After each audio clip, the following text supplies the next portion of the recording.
السلام علیکم ورحمۃ اللہ وبرکاتہ۔ بسم اللہ الرحمن الرحیم۔ اذان کا جواب دینا اور اس کے سلسلے میں چند ضروری چیزیں۔ اس سے پہلی آڈیو میں ہم نے عرض کیا تھا کہ جب اذان کی آواز شروع ہو تو اس وقت کون سی دعا پڑھنی چاہیے۔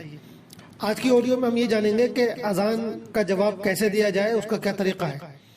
ایک حدیث میں حضور پاک علیہ الصلوۃ والسلام نے ارشاد فرمایا کہ جب تم میں سے کوئی شخص مؤذن کی آواز سنے اور پھر اسی کے کلمات کو دہرائے، مؤذن کہے اللہ اکبر تو وہ بھی اللہ اکبر کہے، ایسی مؤذن کہے اشہد ان لا الہ الا اللہ تو وہ بھی اشہد ان لا الہ الا اللہ کہے۔ اس طرح پوری اذان آپ نے بتائی اور فرمایا کہ جو شخص اپنے دل سے جواب دے گا اذان کا اور مؤذن کے کلمات کو دہرائے گا تو وہ جنت میں داخل ہوگا۔ یہ حدیث مسلم شریف کے اندر آئی ہے، حدیث نمبر ہے 849۔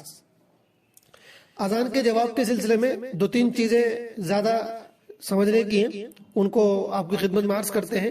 سب سے پہلی چیز تو یہ ہے کہ جس طرح اذان کا جواب دینا مستحب ہے، اسی طریقے سے اقامت کا، تکبیر کا جواب دینا بھی مستحب ہے، لہذا تکبیر کا اور اقامت کا بھی جواب دینا چاہیے۔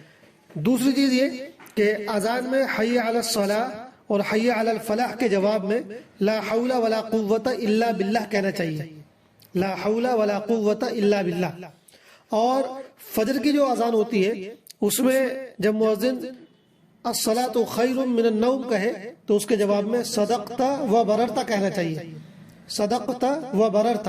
اس کا مطلب یہ ہے کہ تم نے سچ کہا اور تم نے نیکی کی بات کہی۔ اور جب مؤذن تکبیر کہتے ہوئے قد قامت الصلاۃ کہے تو اس کے جواب میں اقامہ اللہ و ادامہ کہنا چاہیے، اقامہ اللہ و ادامہ۔ اس کا مطلب یہ ہے کہ اللہ تعالیٰ اس نماز کے سلسلے کو ہمیشہ قائم و دائم رکھے۔ ایک اہم مسئلہ یہ ہے کہ آج کل جب اذانیں ہوتی ہیں تو مائک چونکہ لگے ہوئے ہیں تو ایک ہی وقت میں کئی جگہ سے اذانوں کی آواز آ رہی ہوتی ہیں، تو کون سی اذان کا ہم جواب دیں، کون سی اذان کا ہمیں جواب دینا چاہیے۔ تو اس سلسلے میں زیادہ بہتر جو رائے ہے وہ یہ ہے کہ ہمارا جس مسجد میں نماز پڑھنے کا ارادہ ہو اس مسجد کی اذان کا جواب دینا بہتر ہے۔ بعض لوگوں نے یہ کہا کہ جب کئی جگہ سے اذانیں آ رہی ہوں، اذان کی آواز آ رہی ہوں، تو جو پہلی اذان ہو رہی ہے اس کا جواب دینا چاہیے۔ لیکن زیادہ تر علماء کی اور بہتر رائے یہ ہے کہ جس مسجد میں ہمارا ارادہ ہے نماز پڑھنے کا، ہمیں اس اذان کا جواب دینا چاہیے۔